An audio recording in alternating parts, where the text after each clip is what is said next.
This is another very gunky one. This side seems a bit worse for where there's... Okay. Use your legs.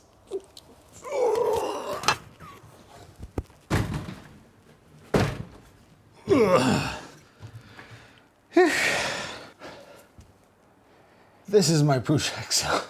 My very, very heavy Prusa XL. I've had this machine for about 2 years, I think. And for the most part of that time, it's been printing ABS. More specifically, it has over 200 days of printing worth of ABS. And since I've had it, I have not serviced this machine once. So I figured I'd take the opportunity because I do have another XL which I have recently serviced, and it was quite a lengthy process and I've learned a few things along the way, and I figured I'm gonna do a video showing you guys the whole process, like give it a proper maintenance check, clean it out, change the belts, change the nozzles, but either way, it's good to cover them. The inside of the enclosure definitely needs a bit of a clean, as you can see here. Gunk and stuff from the fuse of the ABS. I'm gonna need to change the filter as well at the back. You also might have noticed a new space. This is my new studio. It's after 10 years, I'm no longer working from home. Now I have my own space, so I get to do some awesome stuff. It's not that big, but it's my space, my space. First, I'm gonna take off the enclosure and then start giving it a bit of a clean. Yes, this printer's name is Fresh Prints. Technically Fresh Prints of Bel Air, but you know, sticker for now, Fresh Prints. As you can see, it's an absolute mess in there. It needs a bit of TLC.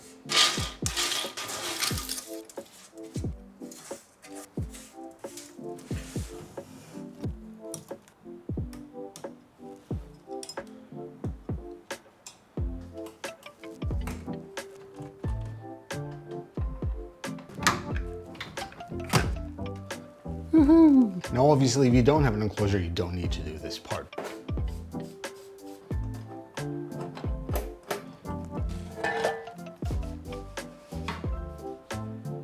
Ew.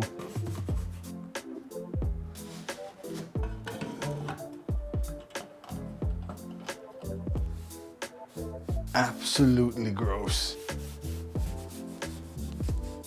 Now, when it comes to clear perispecs, you're obviously advised never to use alcohol or IPA because it will matte it out. It will completely ruin the look. Now, unfortunately, in this case, since I left it, you know, absorbing all that gunk and stuff, I doubt it'll ever be crystal clear again, but I can definitely make it look better than this. So I would recommend microfiber towel, the lukewarm water, and some dish soap.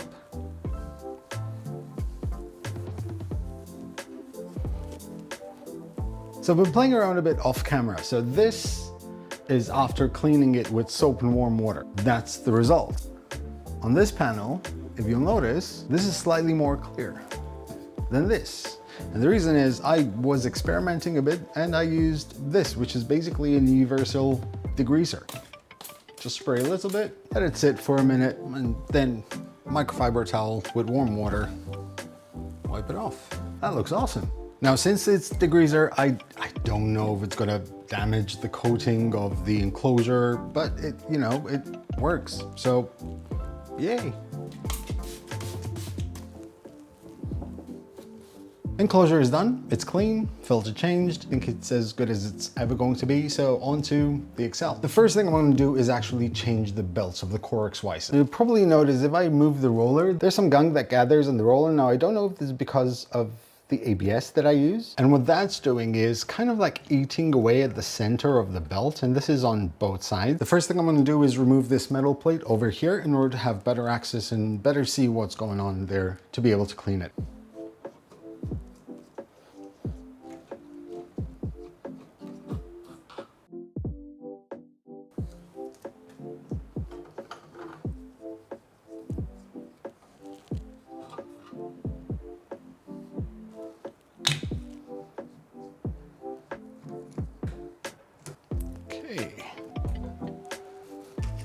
This gives you an idea of the damage that the belt has. Now that the belts are off, we can actually have a closer look at those rollers. All kinds of gunk.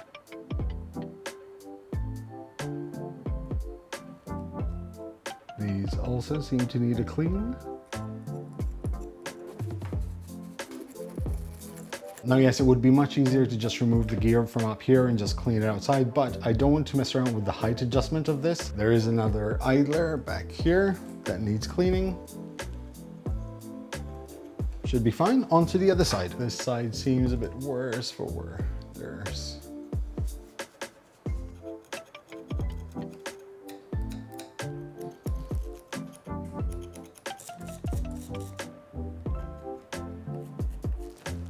That looks awesome.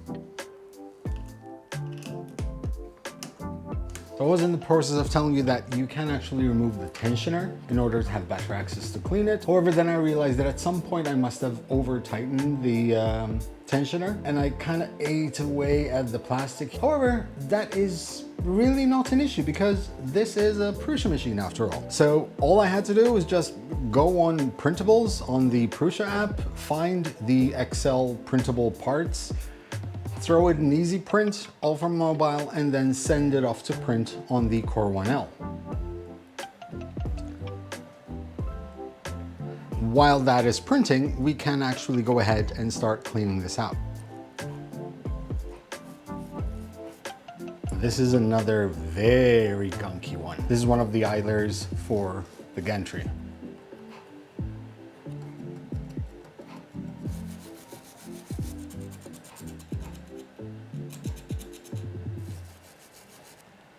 While the tensioners are still printing, the last thing to do is just give linear rails a bit of a clean, just a bit of a wipe down. You can see there's quite a lot of stuff there, lots of stuff there.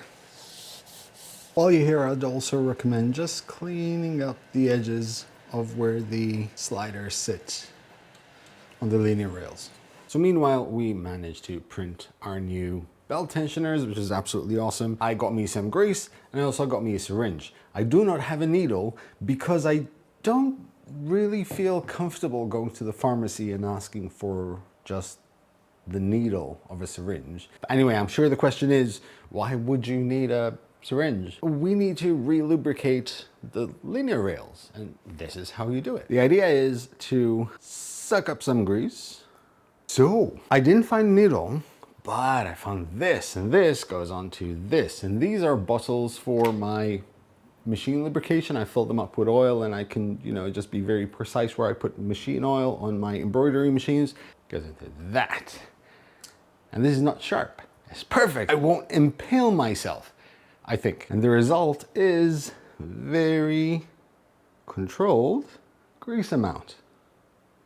It's perfect. Each linear rail has this little hole here. It has one on the side, one on the other side. What we're going to do is just fill it up with grease in order to re-lubricate them. These are now lubricated. We're going to repeat that process on both linear rails on the side and also both linear rails for the Z-axis.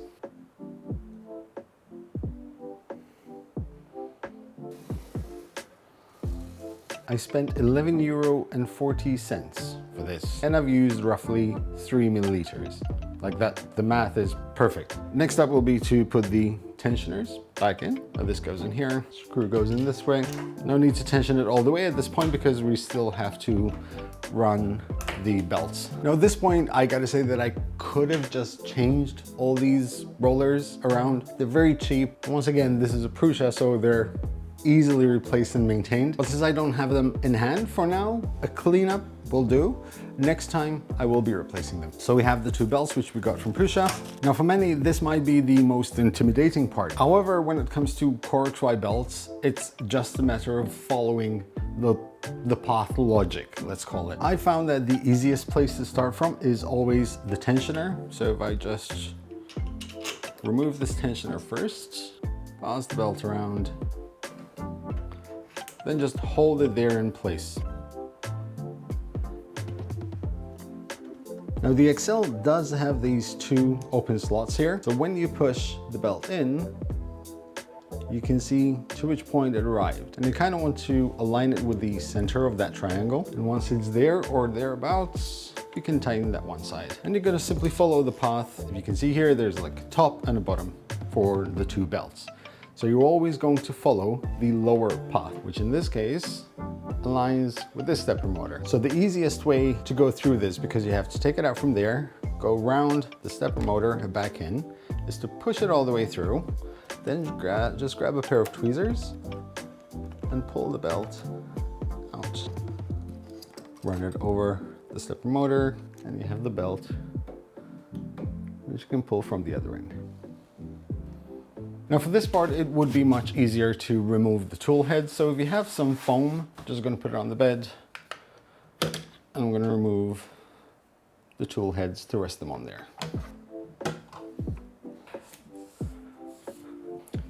We're going to grab the belt and it's going to go through behind all the tool heads right from the back. Just going to make sure that it goes around the lower roller. Okay. Next up, it's going to go through the gantry roller here. Now, since the top and bottom belts are exactly the same size, just make sure they're touching each other. Then you close it up and secure it in place. The belt is obviously very loose because we haven't tightened the tensioners, but that's okay. We'll sort that out after we do the upper belt.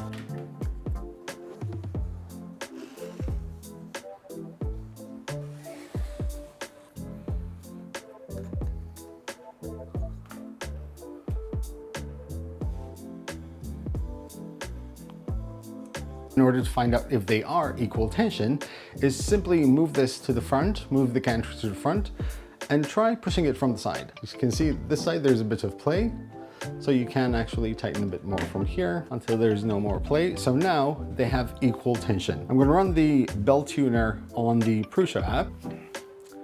I'm gonna go for the Prusa XL, I'm gonna enable microphone. We're gonna move this over the Z-axis bearings. I'm gonna move the extruder to the left. We're gonna start strumming the top belt, which is currently very loose. What I'm going to do is, every 1 turn or half a turn I do on this, I'm just gonna do the same on that. Okay, that's perfect. So now, what I'm gonna do is move it over to the right, and strum the bottom belt.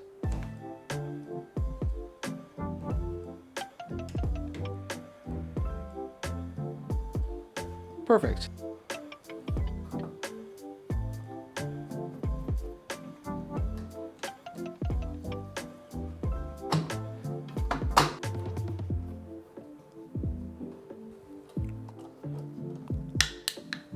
Now, one important thing I've learned throughout the years is that when you do maintenance or service to a machine, go through all the screws. Like as many screws as you can find on the machine, go through them one by one and retighten them. There's a lot of vibrations that go through these machines, lots of hours, hundreds if not thousands of hours. And those little vibrations play a role in the screws. So just go through them and just retighten everything up. Now, what I'm going to do is I'm going to service all the extruders, clean out the grease. I'm sure it's all gunk in there, you know, reapply new grease, possibly change the nozzles. I'm sure some of them need socks, but yeah, quite a bit to do.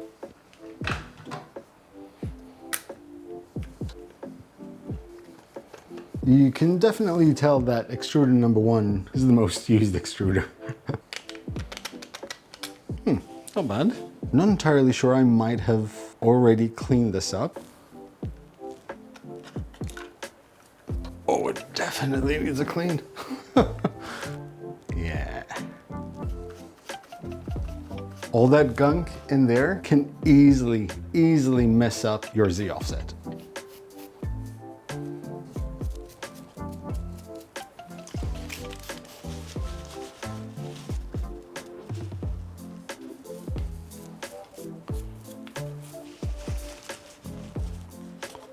Everything looks nice and clean in there, so we can just go ahead and reassemble. Now to place this inside this, there is a tool that you can 3D print. I do have a couple somewhere. I tend to find it much quicker to just use the chamfered edge side of this brass bracket and just very gently, just align it. There you have it. Back into the extruder. Then I'm just gonna grab some of the grease and line the teeth around the inside here. Not too much.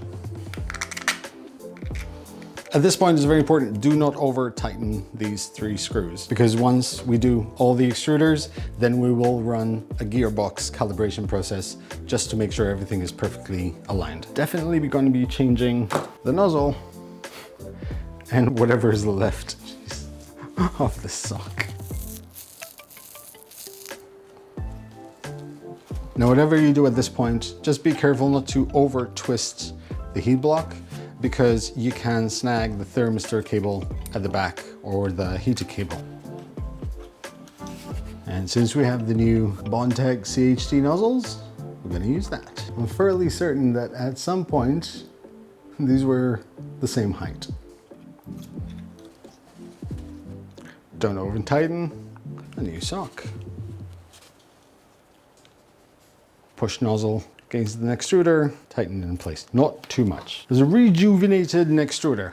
Once again, what I'm going to do is I'm going to go through most of these screws and just make sure that everything's tightened up. So that's extruder number 1. All I have to do is repeat the process for everything else. So I'm doing the second extruder. Something occurred to me. I did mention that I must have serviced the first extruder, tool 1, at some point, because it looked a bit cleaner than it should have been, but also that it had quite a lot of debris. And as I was taking apart tool number 2, the second extruder, I did also remember something else, that when I serviced this extruder, I actually forgot to put in this washer. This washer right here actually goes through the shaft of the extruder motor, but it was missing on tool 1. So when I serviced this, I must have either dropped it and completely forgot about it, which is probably why I had so much debris in there. Now, thankfully, I do have for tool number 1 here, a spare one.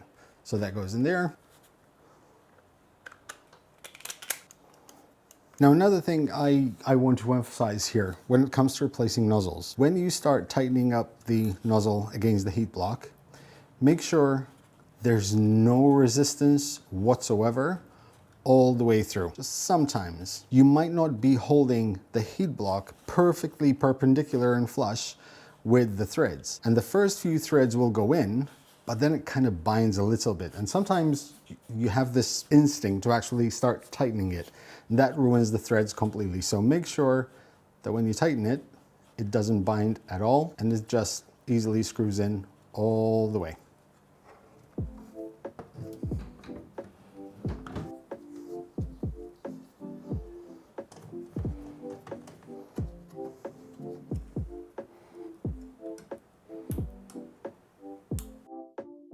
As for maintenance and service, that is it. However, now that we've adjusted so many things on this machine, we do need to go through the calibration again for each extruder, do the calibration for the nozzle placements and offset, bed leveling and all that stuff. So we're going to go through all the tests, all the fan tasks, almost like if it's a new machine altogether, just in case we nicked a wire or something, just in case, making sure that everything is running as it should.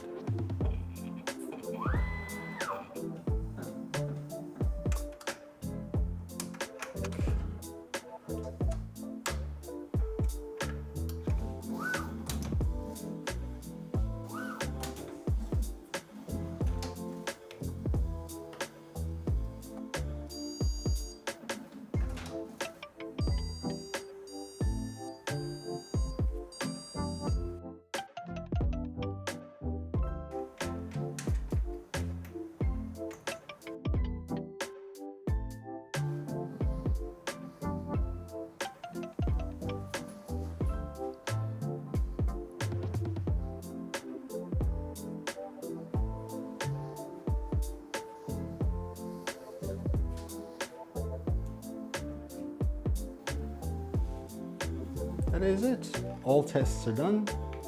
Printer is good to go. That is it. The printer is pretty much as good as new, if not a bit better. Now, obviously this maintenance video was based on the XL. However, I do recommend that if you have any 3D printer whatsoever, you do go through this process once in a while. That is it from my end. Thank you very much for watching. I want to thank Prusa Research for sponsoring this video. And as always, happy making, guys.